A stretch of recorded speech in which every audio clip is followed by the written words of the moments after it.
Welcome back to the channel. Haven't made a video in a few days. I fell ill, and now that I'm pretty much all better, I'm coming back at you with a healthcare video inspired by my recent bout with the flu. So, healthcare stocks, they're all over the place. I believe, the 20 highest market cap companies in the healthcare sector. And we're just going to go through this. It's going to be a quicker video. We're just going to get right down to the meat and potatoes of this. If you're new to this channel, what we do is we look at companies and we rate them based on different metrics on their growth and also their safety. And we're going to look at both for all these companies because most are dividend payers, so they have some safety, and a lot of them have a lot of growth ahead of them. So we're going to look at these growth scores. So what we do on this channel is we score stocks between -10 and +10 based on their metrics. -10 is an absolute garbage company. +10 is a fantastic company. Now, 0 is a neutral sentiment. So all these companies do come above 0 when it comes to growth. So here we have the growth scores for all 20 companies. We can see that Novartis, Gilead, Eli Lilly, AstraZeneca, Johnson & Johnson, they're towards the top. There's some at the bottom here. Maybe they'll have some really strong safety scores to balance those out. I'm not going to go into too great a detail about the PEG ratios and the forward PE. If you need to pause the video here, you're welcome to do that. But these are the growth metrics that we do look at when we consider the growth score. When it comes to safety, we see very similar lineup in how these numbers are ordered. Again, we're not going to go into too great of detail as to what each individual safety metric is for each individual company. It's here on the screen. If you need to pause the video, you're more than welcome to do so. But what we're going to do is we're going to look at the average score of both the growth and the safety, and we're going to see sort of their overall score and compare that with the intrinsic value, which is what the companies should be trading for based on our estimations. So if you are new to this channel, welcome. If you are a returning viewer, welcome back. As you know, if you are a returning viewer, you'll know that we like to compute intrinsic values of companies. We want to know what are these companies actually worth compared to what their current stock price is. And so we're going to do that for the top companies that we found with an average of growth and safety scores that are 5 and higher. And you can see that we've done that for Eli Lilly here. Now we have 4 different models that we use on this channel. We have a PE ratios model, a dividend discount model, discounted cash flow model, and Peter Lynch based on his PEGI ratio. And so I have links in the description of this video to show you how to build out these spreadsheets yourselves. I won't go into too great a detail as to how to build these out now. If you want to check them out, you can do these for yourselves in something like Google Sheets.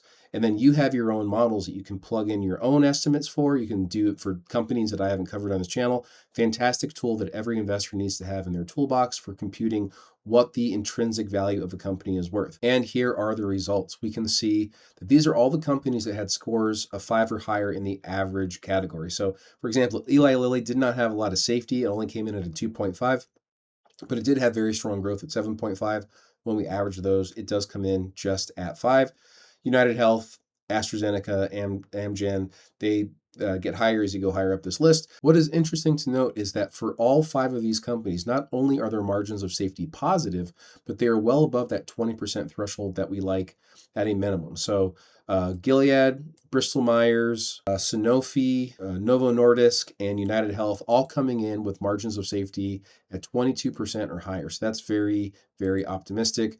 Of course, we might want to do deeper dives into these companies, and that is, of course, your responsibility as an investor. Just a reminder that nothing that we say on this channel is financial advice. We are not telling you to buy, sell, or hold anything in your personal portfolios. Always do your own research, always do your own due diligence, and only make proper decisions that are right for your personal situation. But in the inner flame scheme, we would only look at companies that have average scores of 5 or higher, and we would only have companies that have positive margins of safety, and that's actually all 5 of these because they're all very healthy above 20%.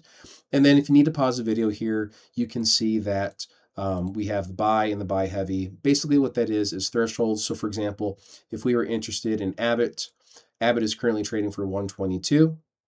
We would wait until it gets about $75 to consider buying if Abbott was something we truly wanted to buy and put into our portfolios.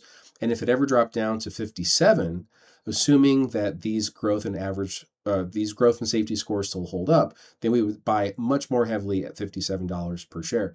Now, what we mean by buy and buy heavy is, of course, up to the individual investor. For our purposes, it just happens to do with how much cash we have on hand and how much we want to put into that position. So, for example, if we wanted to buy Abbott for $1,000, we would wait until it got down to $75. Then we put $1,000 into it. If it ever got to buy heavy and we had more cash, maybe we would put not 1,000, but 1,200 or 1,500. So that's just a guideline for us here at Interflame Finance as to what price targets we're aiming for if we don't have that margin of safety that we quite like yet. Okay, so appreciate you watching. Appreciate you coming back. Again, apologize for the absence. Share this video with your friends, family, and mother-in-law. Feel free to drop a like, drop a comment, subscribe to the channel if you got anything out of this. Appreciate you being here, and we'll see you in the next video.